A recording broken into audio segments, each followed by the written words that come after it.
Assalamualaikum warahmatullahi wabarakatuh.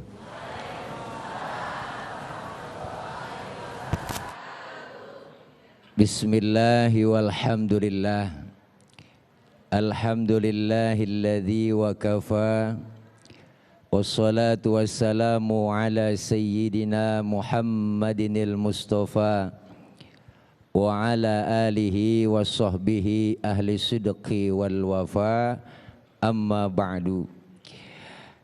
Yang mulia segenap para asatidzah, para orang tua, para guru dan para tokoh masyarakat, terkhusus jamaah Masjid Jami Baitul Mukminin yang insyaallah hadir dan kumpul kita di masjid yang mulia ini. Mudah-mudahan mendapatkan limpahan pahala yang berlipat ganda. Kumpul kita hari ini mendapat berkah. Amin. Amin apa Bu? Ya Allah, amin pakai disuruh. Mudah-mudahan kumpul kita dapat berkah. Amin.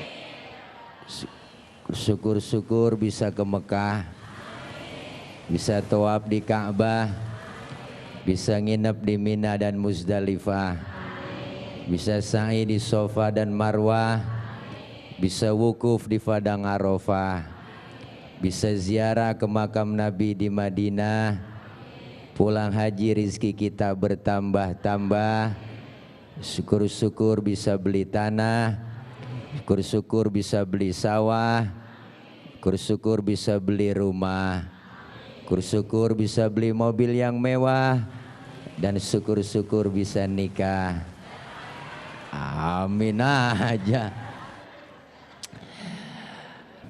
Ya Bu, lidah ini kecil bentuknya tapi pengaruhnya luar biasa. Lidah kata orang tidak bertulang. Orang mendingan ditampar dengan tangan, 1 jam 2 jam sakitnya hilang. Tetapi kalau sudah ditampar dengan lidah, ditampar dengan kata-kata, jangankan 1 jam, 2 jam, sehari, seminggu, setahun, seumur hidup orang masih mengenang kita. No dia no, no dia no, no, no dia no. Yang ngomong yang gak enak banget, no dia no, no, no dia no. Bu, benar? Tuh. Maka sampai Rasulullah bilang, man kana yu'minu billahi wal yaumil akhir falyaqul khairan aw liyasmut. Siapa orang yang beriman dengan hari akhir, dengan Allah, dengan hari akhir, maka dia berkata yang baik dan diam. Bu, Allah menciptakan otak adanya di atas, mulut adanya di bawah. Berarti itu tanda buat kita pikir dulu baru ngomong.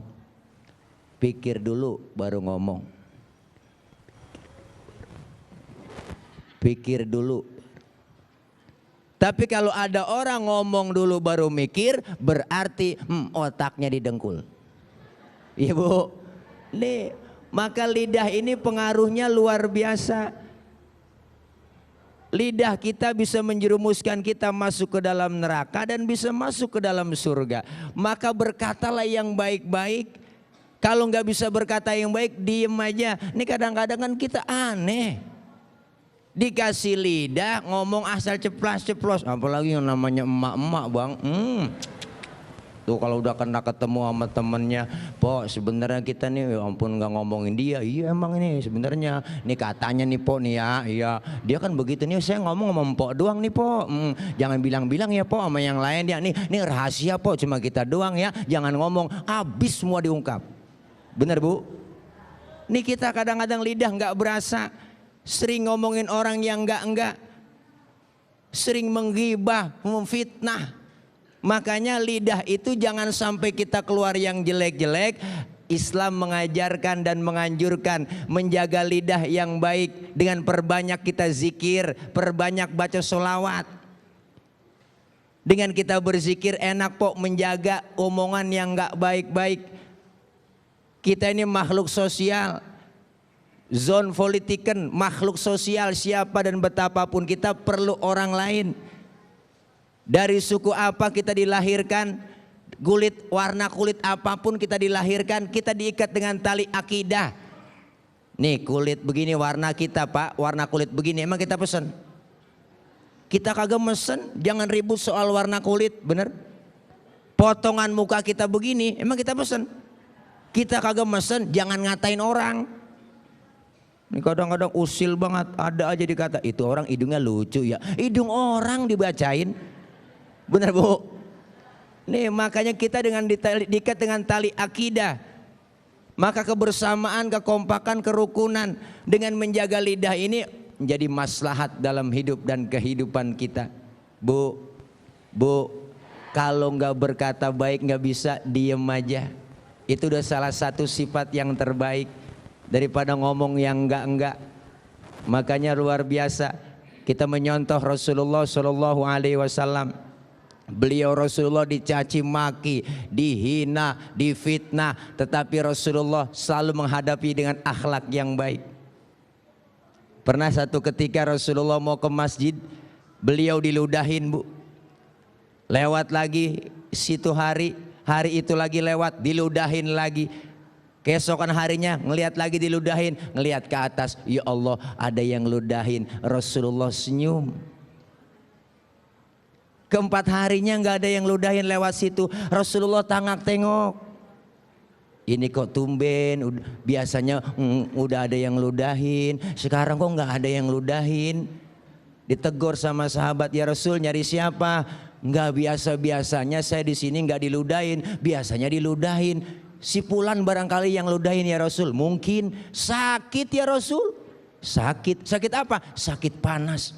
Rasulullah pulang buru-buru datang ke Siti Khadijah. Yang apa Bang? Ada makanan enggak? Buat apa Bang? Buat nengokin orang sakit. Padahal yang sakit yang nengoki beliau, yang ludahi beliau. Datang Rasulullah sampai depan pintu yang sakit, assalamualaikum. Yang lagi sakit kekurubu, kedinginan. Siapa di luar? Assalamualaikum. Siapa sih? Saya siapa? Muhammad. Muhammad mana? Muhammad Rasulullah, langganan ente. Ya Allah Bu.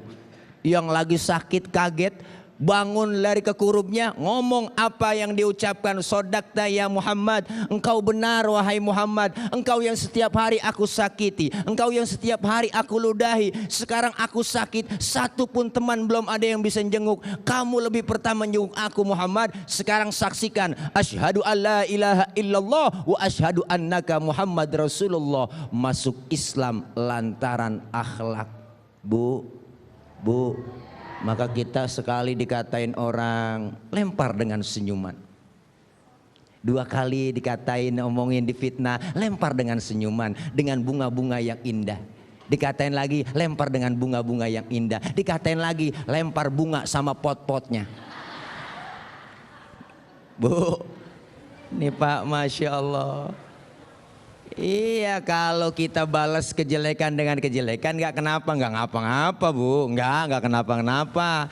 Kita tampar lagi sekeras tamparan yang dia tampar kepada kita. Tapi apa bedanya kalau kita balas seperti itu? Nggak ada bedanya. Maka wa man afa wa aslaha, siapa orang yang meminta maaf, saling islah diantaranya, itulah orang yang terbaik. Bu, dalam hidup ini memang begitu ujian. Lidah begitu kecil tapi pengaruhnya luar biasa. Artinya dalam kehidupan kita bermasyarakat, dalam hidup kita bergaul, menjaga lidah, ngomongin orang mulu itu udah nggak benar udah Bu. Bukan kadang-kadang jangan orang lain, laki sendiri, suami sendiri diomongin mulu. Ngaku aja Bang, gue sih kalau dicerai sama lu kagak rugi. Lama-lama berumah tangga belum pernah gue ngerasa seneng, gajian 100.000 nyukupin kemana, belum belajar di dapur, belum punya jajan, emang dasar goblok lu Bang. Orang mah kerja di pabrik nyolong-nyolongin apaan kayak, nyolong-nyolong apaan kayak, bah ada di sini bini begitu ada. Ya Allah Bu. Jangan sampai kalau kita lidah kita berkata yang baik kan enak, nggak bisa berkata baik kita suruh diam, apalagi yang terbaik kita perbanyak zikir, baca sholawat.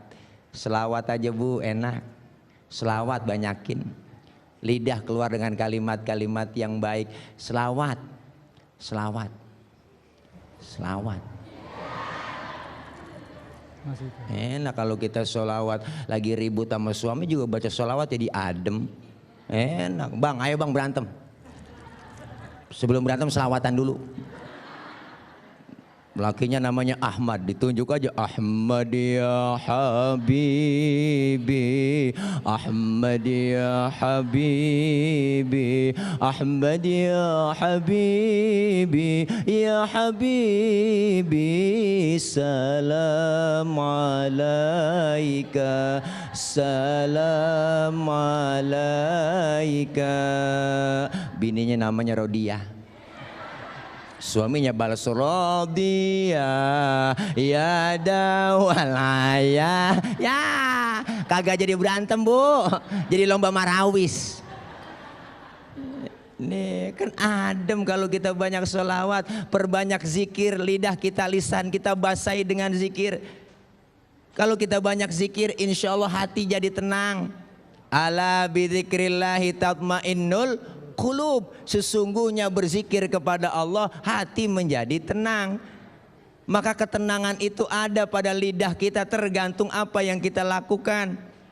Perbanyak baca Quran. Maghrib baca Quran. Ibu-ibu ayo embat habis maghrib, malam Jumat baca Yasin. Baca Yasin. A'udzubillahi minasyaitonirrajim. Bismillahirrahmanirrahim. Yasin wal Qur'anil Hakim innaka laminal mursalin. Lagi enak-enak ngaji. Lagi enak-enak ngaji. Lagi enak-enak ngaji.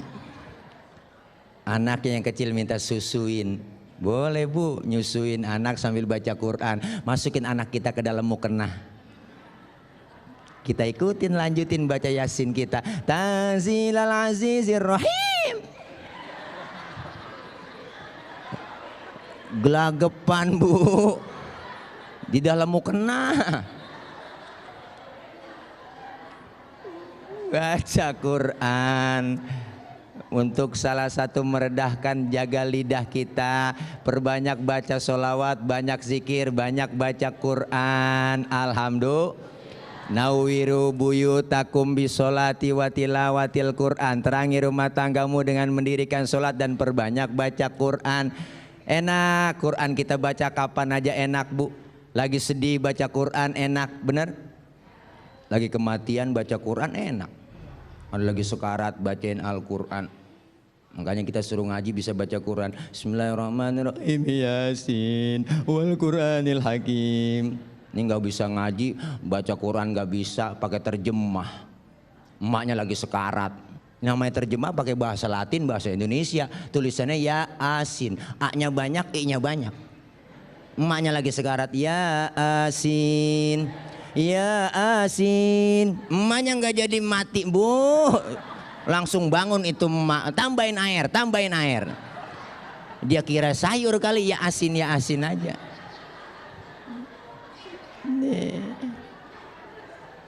Bu, ya makanya kan kita enak kalau kita ngaji ilmunya ada, alhamdulillah. Kenapa? Karena lisan bentuknya orang disakiti bu, kalau namanya pedang lukai tubuh masih ada harapan untuk sembuh. Tapi kalau lidah melukai hati, kemana obat hendak dicari? Bener bu? Ya Allah, maka dari itu dengan kita melaksanakan kegiatan-kegiatan ibadah yang diperintah oleh Allah, salah satunya kita menjaga lidah kita. Baik buruknya omongan kita tergantung lidah. Salamatul insan fi hifzil lisan. Selamatnya manusia karena dia dengan menjaga lidahnya. Bahkan Rasul menyatakan, apa kata Rasul? Al jannatu mushtaqatun ila arba'atin nafar. Surga rindu kepada 4 golongan manusia. Siapa itu? Yang pertama talil Quran, orang yang gemar membaca Quran, rindu surga terhadapnya. Yang kedua wahafizil lisan, yang suka menjaga lidahnya. Ini orang salah satu yang dirindukan surganya Allah. Menjaga lidah bukan berarti kita nggak disuruh baca, nggak disuruh bicara, silahkan bicara, tetapi kalau bicara yang baik itu yang manfaat. Ud'u ila sabili rabbika bil hikmah, sampaikan kepadamu dengan menyebut Tuhanmu dengan cara apa? Dengan cara hikmah yang baik-baik. Jangan ngomongin orang mulu, orang udah jelek diomongin lagi. Makanya saya paling gak gedemen yang namanya gosip, Bu. Tuh gosip benernya aja ghibah, apalagi salahnya fitnah. Bener nih, Bu, itu orang bener melakukan seperti itu, kita omongin, itu ghibah hukumnya. Kalau dia salah, fitnah, terjadi fitnah itu lebih kejam daripada Vietnam. Fitnah lebih kejam daripada pembunuhan. Kalau udah fitnah itu membunuh karakter orang. Yang kagak-kagak kita omongin. Bagaimana kalau kita diomongin, bener, Bu? Sakit gak diomongin orang? Sakit. Begitu juga kita. Jangan ngukur baju di badan orang lain, ngukur baju di badan sendiri. Jangan lihat orang lain, lihatlah diri kita. Gajah di pelupuk mata enggak kelihatan, semut yang di ujung sana kelihatan. Artinya apa? Menggunjing orang, mengatakan yang tidak baik, mengatakan yang tidak benar. Ini salah satu fitnah. Kerjaan kita setiap hari menghadapi itu dalam hidup bermasyarakat. Jangan sampai ini lidah, karena akibat lidah kita terjerumus ke hal-hal yang tidak baik. Pahala yang kita lakukan semuanya hilang karena lantaran lidah yang kita ucapin yang enggak-enggak. Bener, Pak? Bener, Pak? Kita sholat, kita puasa, kita zakat, semua ibadah hilang pahalanya gara-gara lidah yang tidak baik mengucapkan sesuatu hal yang tidak benar. Oleh karena itu kita hidup bermasyarakat pasti banyak salah dan dosa. Dosa mata salah lihat, benar, Pak? Dosa tangan salah ngambil, dosa mulut salah omong, salah ucap. Maka kita sering-sering minta maaf. Orang minta maaf mulia, memberi maaf jauh lebih mulia. Minta maaf mah gampang. Bang, maafin gua ya, gampang. Tapi memberi maaf rada susah. Emang gue udah gede sama lu minta maaf sama gua. Iya, Bu. Iya, Bu. Kita kadang-kadang gara-gara lidah nggak akur sama saudara, nggak akur sama temen. Gara-gara lidah kita hidup di masyarakat dikucilkan orang. Kenapa? Karena mulutmu adalah harimaumu. Mulutmu adalah harimaumu. Nih saya, Pak, Bu, yang tukang ngomong, udah pasti banyak diomongin orang. Udah biasa kok. Biasa tukang ngomong. Diomongin orang wajar. Kenapa? Tetapi semua itu kita kembalikan. Dosa-dosa kita diambil sama mereka dan kita mendapatkan pahala dari kita. Maka tadi Kiai Taufikur Rahman udah bilang, itulah orang yang muflis, orang yang bangkrut, yang pahala puasanya diambil oleh orang yang dia omongin. Maka dari itu mudah-mudahan kita semua yang ada di sini dan para pemirsa iNews dapat menjaga lidah kita, menjaga lisan kita dengan berkata yang baik, atau kita diam saja. Diam yang bagaimana? Jangan diam aja, melegeg aja, Pok. Enggak, diomongin orang diem, dikatain orang diem aja. Artinya diem ini daripada menghindari hal yang tidak baik, kita lebih baik diem aja. Kalau nggak bisa ngomong, diem aja. Makanya kita berjuang membantu semua. Yang punya harta bantu dengan harta, berjuang dalam masyarakat. Yang punya duit bantu dengan duit, yang punya tenaga bantu dengan tenaga, yang punya pemikiran bantu dengan pemikiran, pemikiran kagak bantuin dengan doa. Kalau nggak bisa semuanya, bantuin diem aja. Jangan ngomongin orang mulu, dikit-dikit nyalahin ya, Bu. Mudah-mudahan manfaat.